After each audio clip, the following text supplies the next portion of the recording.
સુરેન્દ્રનગરમાં અત્યારે ચર્ચા એક બીજા કૌભાંડની પણ ચાલી રહી છે અને એ છે સોલાર પ્લાન્ટના ભ્રષ્ટાચારની ચર્ચા.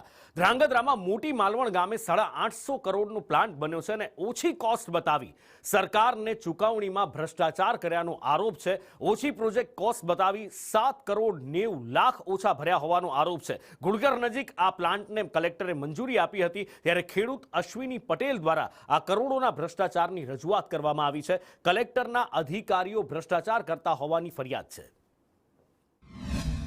તો અમારી રજૂઆત એવી હતી વન વિભાગ પાસે. વન વિભાગને કારણ કે અમે 21/6 જાણ કરેલ અગ્ર સચિવ મુખ્ય વન સંરક્ષક ગાંધીનગર અને જાણ કરેલ કે આ લોકોએ આ રીતે ગેરરીતિ કરી છે, આટલા કરોડનો ભ્રષ્ટાચાર કર્યો છે કે 60 કરોડ બતાવી અને 850 કરોડ પાછળથી બતાવે છે. તો વચ્ચેનો ડિફરન્સ રહ્યો હોય તો એ ડિફરન્સનું પેમેન્ટ ક્યાં ગયું? એ ઉઘરાણી જગ્યાએ એ લોકોએ પાછી મંજૂરી આપી દીધી અને 8 ભાગ કરી દીધા કે તમે વર્ષે 1-1 કરોડ ભરો. તો જે અહીંયા વસવાટ કરતા હોય પશુ પક્ષીઓ તો એને આપણે સંવર્ધન માટે પેમેન્ટ જમા કરાવવાનું, તો મરી ગયા પછી એને ખવડાવીને શું કરવાનું? તો તપાસની જગ્યાએ એ લોકોએ એને મંજૂરી આપી દીધી. તો આ લોકોએ નથી રેવન્યુ વિભાગની મંજૂરી લીધી અને જે કોઈ ખાતેદારોની લીધી છે તો એ પણ લીગલી રીતે એગ્રીમેન્ટ નથી થયેલું. આ ફાઇનલ વાત છે. તો રેવન્યુ વિભાગની તો મંજૂરી લીધી નથી, છતાં પણ આજ પર ડેનો 35 થી 40 લાખનો પાવર ઉત્પન્ન કરી રહ્યા છે અને આ લગભગ મારા ખ્યાલથી 28/4 થી આ રનિંગ પાવર ચાલુ આજની